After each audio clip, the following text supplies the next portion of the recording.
Right, so today we are down in North Lanarkshire today at Yasmin's farm here, and she farms here with her dad. Tell us a little bit about the place. So we own 140 and farm 400 acres. Just mostly beef finishing unit, and then we do run lambs as well, just at the back end. Everything's bought through the market, mostly Stirling, Lanark and Ayr, and then some private but not many. Okay, what sort of cattle are you looking for when you go to the market? Cheap? As cheap as you can get. Mostly Charlies, Limmies, there's Belgian Blues, some mix everything. But when you see an animal, what makes you think, oh, I'm having that? Like, what's your deciding factor? Try and stick above 500 kilos. Big frames, nothing that's been like pushed. Like, right. Aye. Puppy fat, don't want puppy that. Fat. No puppy eyes. Yeah, just a big frame and that can go to big weight. Have you sort of got like a price limit? Like, do you work to a pence per kilo or? We tried. Try. 280, but that doesn't work. Aye, it's been getting a bit tougher these days, isn't it? To try and find definitely. animals within your spec for the price that you want, Yeah, definitely. Yeah. So when you buy stock from the market, obviously you get them transported here. Yep. And then what happens? They go through our handling facilities, and then they'll go into cubicles mostly, depending on their size and space that we have. And then they'll go into quarters. So they all weighed, clip their backs and tails just to keep them tidy. And then we IBR them, worm them, and we work with coloured tags. So a different colour for every month. We've got 6 colours, just as a management tool, to tell if an animal's been here too long or whatever. Yeah, so when you're picking them out to send away to the abattoir, you know. Just to be efficient, keeps it easy.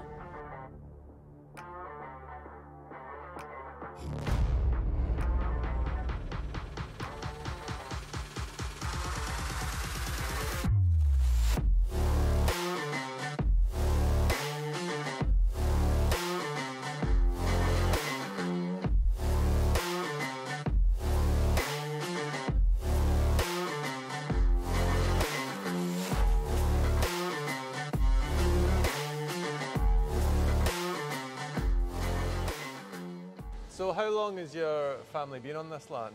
I think it's 4th and 5th generation we are. So you're 5th? I'm 5th and Dad's 4th. Right, okay. Might be 5th and 6th, but I don't know. Right. Yeah. It's a long time. A long time, yeah. A few generations. So it's changed over the years? Yeah, so we used to be, well, originally we had pigs. Oh, really? Yeah, right. We used to breed pigs. Okay. And then we had dairy.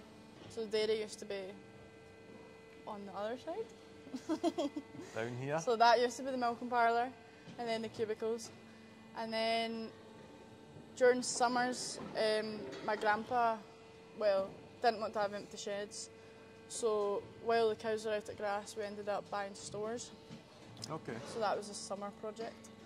And then 2006, we got rid of the cows due to staff, milk price crash, just your usuals that are still happening now. Aye. So the cows went away, and we've just built on. This is what it's turned into? Yeah, we've just done and grew the business. Do you think you would have liked it if it was still a dairy? Yes and no. What's the no in the early mornings? A wee bit. The cattle, these cattle are a wee bit more temperamental. It's coming up the drive there, there's quite a lot of lambs about. There's a few lambs, yeah. There's a few lambs. Yep. How's your dad feel about that? He didn't like sheep. During the winter we used to rent our ground out for wintering, and then when I came home I thought, no, we can make more money doing this ourselves. Dad didn't like sheep. Grandpa tolerated them. There were lawnmowers that kept the grass down during winter, tidied the place up. So I said, well, I'll buy them myself. Obviously not my own money, but the farm. A whole 3. So that's how I kind of got into the buying. I just went along, and Dad said, well, if you're wanting to do sheep, then you do everything with it. So I went along, no one knew who I was, like a foreign person in the market. So the first year we bought 800 lambs, the next year we bought 1,000. This year we've only bought 500. Okay. Due to the price, they're too expensive. Yeah, you just can't see the return on them this year. There Is, might be is everybody just joined the bandwagon now because they've been making money the past few years? a wee bit of that maybe. Then people are saying there's a shortage of lambs due to bad lambings. Okay. Just a mix of everything.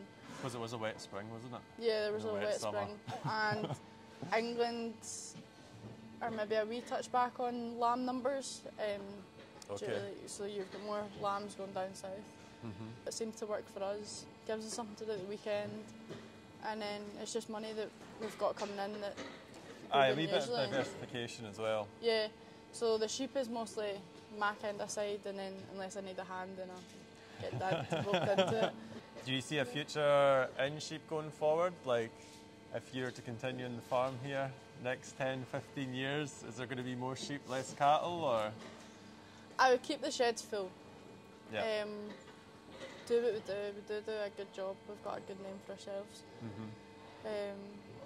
Due to like how we started was the butcher end, and then as the years have went on, we've just grew. So we have got cattle going away every single week. Yeah, you're mostly just into abattoirs now, aren't you? Yeah, we pass all our butcher business on to Jamie Scott's, John Scott Meats. So the butchers that still request for our beef are still getting it. Through him? Through him. Right, okay. So they can still put our name on it at the end of the day because they know where it's came from.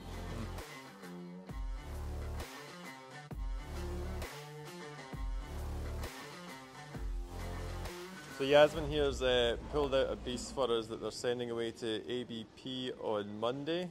She's just going to walk us through her process of why she picked it out.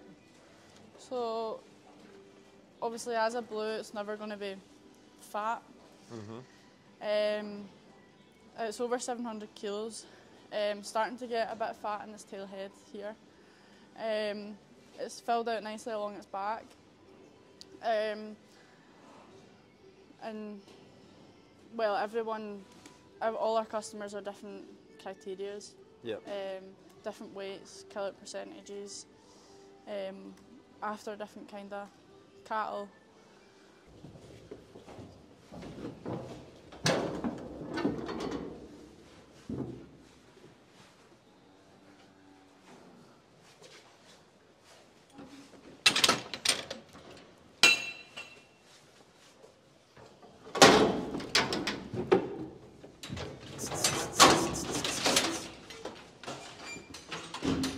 Like that.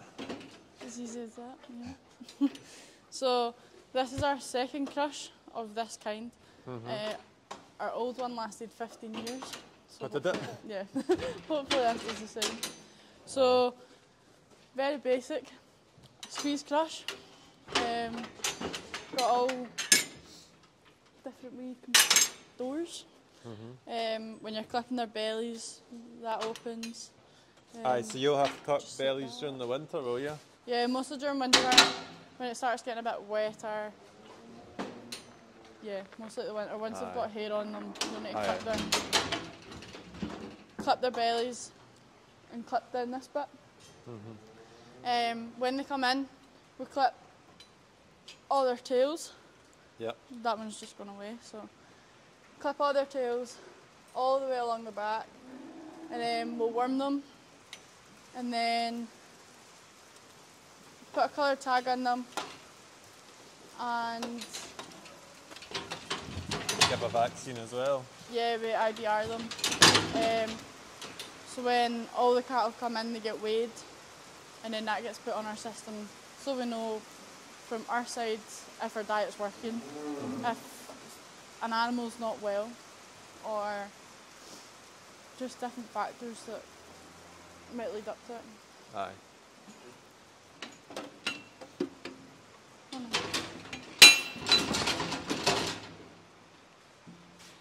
So another thing you've got here, which you don't see on many farms, is a proper custom-built loading bank for bringing cattle in taking cattle away on the lorries. Yeah, so we've put in a proper structure, less stress on animals, less injuries for us. So lorry parks up, reverses in, the gates are adjustable on each side, so depends on how good your reversing is, you can alter it a wee bit. And then, so it goes all the way around here. So,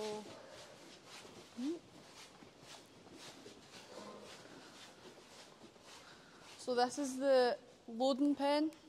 So obviously you've got sections in a lorry, so lorry driver will tell us how many's in each section, and so we'll draw out the transit court, as we call it, and they'll go, like the 3 will go up and onto the lorry, and then the next group will go up.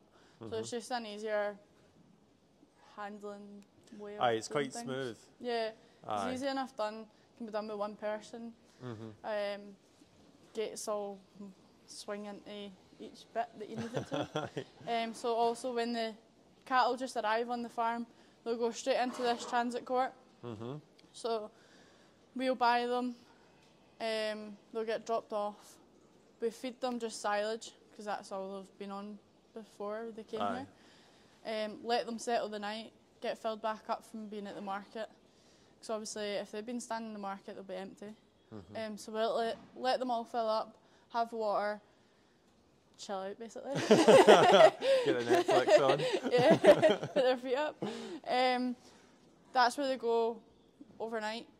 And then when we deal with them the next day, we'll bring them out onto here and goes up the race bank, well, up the race.